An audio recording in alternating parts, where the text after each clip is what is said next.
let's talk about surfing for a second. I fucking love surfing. Yeah, I mean, tell me about. So you lived in Hawaii for the whole summer. He lived on a coffee farm. Oh, wow, I did nice. live on a Kona coffee. I did live in a Kona coffee farm on the Big Island of Hawaii for 3 months. So how was your surfing experience? My surfing experience was great. Unfortunately, it's the summer there, and that's like the weaker time. Yeah. But yeah, there's none of those like crazy. What's the big one in Oahu? There's this pipeline and the Waimea. Yeah, there's some crazy waves. And Jaws or whatever. Yeah, Jaws. That's in the Big Island. Right. Yeah. I remember I went there and it was like dead, which was crazy to see because it's just the summer. But the winter is like, and I don't know how that works. Yeah. You know, I remember Shatsky, this is so stupid. I remember Shatsky once said to me, he's like, we were standing at the beach. And our feet were in the sand. And you said to me, he's like, do you see these waves? He's like, every single wave that comes here is like the refraction of a wave across the world. And you said it in some really romantic, poetic way. No, I applied physics terminology. Do you remember what you said? Do you remember one wave that hits a coast on one line? Yeah, he's like, so that's, but you said how it was like, it's the exact same wave. Like the energy of the wave. The energy doesn't. You're right. Yeah, it can't be created nor destroyed. So the wave that's coming from Japan, or for example, that's hanging off some kind of cliff, is coming right back towards us. Yeah, you're very right. But I don't remember saying that. But I remember our toes in the sand together. That's so romantic. I do. He can be when he tries. But yeah, and we're. So locking, right? Yeah. So no, we're not there yet. We're not loose enough yet. Even I feel uncomfortable, and I'm never really uncomfortable. So we're taking on different paths in our lives right now. What are you? Well, you're a sophomore. Fuck, I don't even talk to you. You're a sophomore. What's it like being a sophomore right now, dude? Live it up. Go to every party. Go to everything. I did, and I don't regret anything, but like, I regret not going even more. Like, just like be out there, do it all, because senior year is a lie, bro. Senior year, everyone is trying to get a job, everyone's working, everyone's like doing all their things. So like, yes, it's still fun, but like, I don't even count it as like a year of college. Junior year is your last kid year. Yeah, for sure. Yeah. I mean, definitely, I do enjoy myself. I going out and everything, but I do think it's also very important to lock in. You know, every now and again, you gotta grind, get your work done. Sure. But yeah, I mean, we have some fun. Part of AEPI, so yeah. Right. It's about work-life balance. You know, you have to do a little bit beneficial for yourself, like networking, getting good grades, but also enjoying what Miami has to offer. Because you're only here for 4 years. Yeah, and I even don't even mean it's just like the parties, just like everything, just like that's what I just mean, like go be to some nature park, a college, right? Yeah. Like be a college student. Enjoy that, like you're at this stage in your life right now that you are a college student. So I don't mean it like just like drinking and going to parties, that's nice, but I mean like just always like being on campus and because I'm sure you see a lot of people like around campus now that just like drops off by senior year. Like you just see so many, because so many less people are do you live on campus? I do. I'm in Lakeside. I got pretty lucky. Yeah, we were in Lakeside. What building are you? Lobby A, 6th floor, overlooking the pool and the lake. I got prime time views. That's binoculars too. That's dope. Yeah. That's all. How many people are in your apartment? Binoculars. 4. Yeah. No, it's great too. It's the same kids I lived with freshman year. That's exactly how we were. We lived with 4 kids. They're recording everything, but like but like they're just gonna send it to us. It's not like this kid said this like 20 years later. Right. So what's another topic? What's the most interesting you've done this whole year? I mean, this year? Yeah, just sophomore year. It's almost this over. Right now, this is coming the to peak. nuclear. What'd you say like your biggest highlight of sophomore year was? Ooh. And where did you peak? I don't know. I went to Puerto Rico with my family. That was an amazing experience. You know, hiking through the woods and the mud and everything, jumping off waterfalls. It was sick. It was nice. Very nice. Wait, Puerto Rico, you say? Yeah. Nice. Where? Like on the west side, east side? Couldn't tell you. Just where? Somewhere there. Yeah. I played in Puerto Rico. I played golf on one of like the PGA Tour Championship courses. That was insane. That dude just won, right? Yeah, yeah. Like I don't know much Rory. about golf, Yeah, but I've Rory. seen that. Rory was whipping it for the past 10 years, and he finally got it. Good for him. What does it take to win? You just have to, like, you get to that point. Well, I understand like how golf works.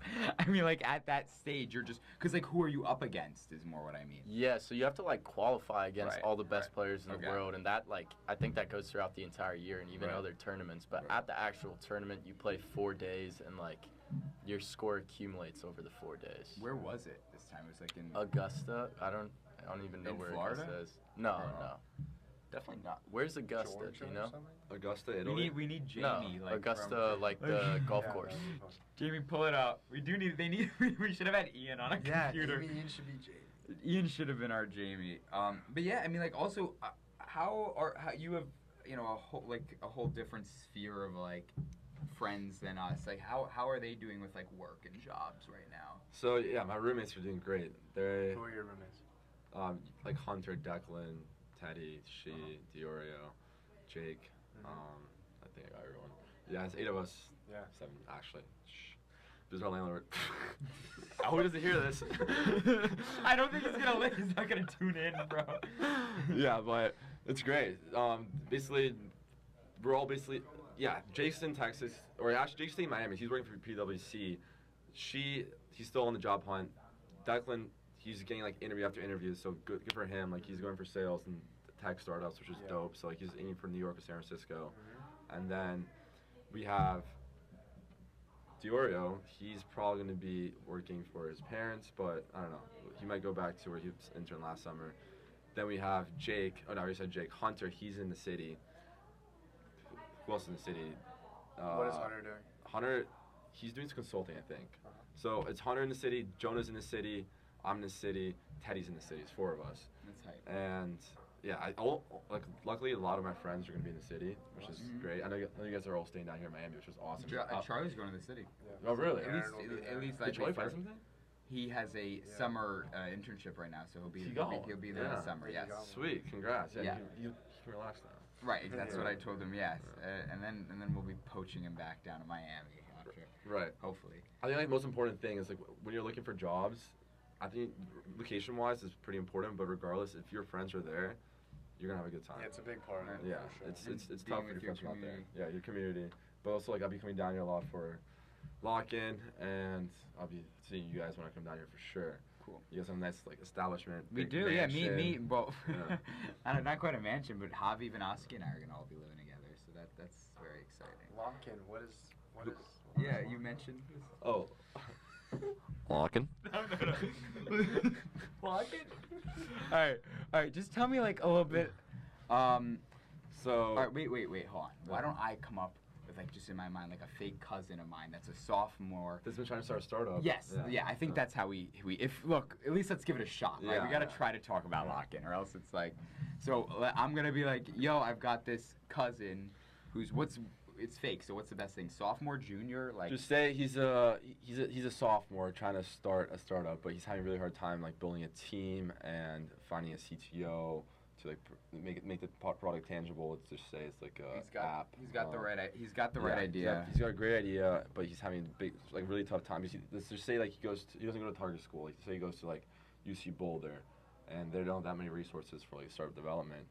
So he's having a really tough time like starting a company there. Yeah. And yeah, segue from Yeah. No, I mean, look. So like, I think back to when I was like just in the beginning of college, and I had like so many cool ideas, but me and all my friends, we just went home and we worked as lifeguards and like did a more typical job. But it's like so hard to find a good way to like hone in your ideas. Everyone has cool thoughts, cool concepts, but they have trouble like bringing people together to find them. Like even a family member of mine, he's a sophomore now, and he's really like into computer science and into all that work, but he's too young to like and too inexperienced to find any of that work himself right now, right off the gate. But he's eager, he's hungry, and he has great ideas. He just doesn't know how to start them. And like I know you've told me a bit about a company that you're starting that's into that. Yeah, so Christian and I are actually working on something right now, but I mean the way we came up with this idea is because we saw this gap in the market where right now we live in a time where we have AI that's automating all these processes, And that just nurtures this environment for entrepreneurship. So now we see like 15-year-olds starting these companies making like 6-figure salaries just from their phones just because of this AI blow up. And we took advantage of that. We're saying like, look, there's a lot of students that do not go to these target schools.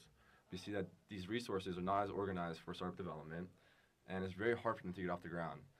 Why is there a platform that allows students to build teams, connect, network, and also just have better tools for project development and management? So we started Lock-In, and Christian, you can explain it pretty well if you want to go tell with me that. about it, Christian. 100%. So exactly like Andrew said, a lot of kids our age experience issues when they're trying to start their own thing, but we see that happen, right? So we consolidated all the resources you would need into one place, Lock-In, right? It's our one-stop shop for students to make their business, all right? That's awesome. So, yeah, we're actually launching in 10 days-ish. Keep on the lookout. Yeah, so it'll be great, and we're really looking forward to helping a lot of students. So what are some examples of the tools that a student, user can utilize on your guys' site? 100%. Yeah. Andrew, you want to talk about it? So as it goes for project management, it's more or less like right now for our team, the reason why it's sort of difficult is our team is growing rapidly, especially since we have almost 8 people. Mm-hmm. Having everyone be located on different tools is hard. Like telling your team, okay, now we're using this tool, everyone migrate here. Mm-hmm. Now we're using this tool, migrate here. So why is there not one solution for that? I mean, it's hard because you want to be the best thing at one thing. So we have a high-level approach towards just implementing like tools like Slack and ticketing systems and to-do lists. So they're not going to be the best, but they're going to get the job done, which is the most important. Mm-hmm. And just for building the MVP, getting it out there, it completes that task. So again, like we just offer simplicity, like a peace of mind towards a lot of these founders to manage their employees and other members. So kind of like it will have kind of a section where you can see the progress of each individual, and everyone's kind of updating it with their, their progress point. Right. You can assign tasks. You can assign to-do lists. You can so schedule. Makes the administrative work of it really easy. Yeah.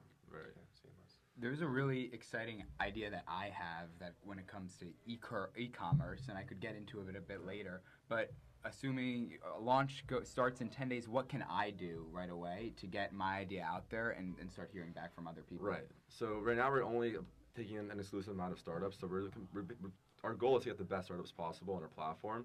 So we're onboarding them, and later on we're going to open the gates to the whole public. But ideally, we're getting these startups on our platform, getting them to use the product, get familiarized with it, and then the main purpose of this is building teams. So in startups, when it comes to startups, the most startups fail, like 81% of them fail, it's because they built a bad team or they couldn't build a team.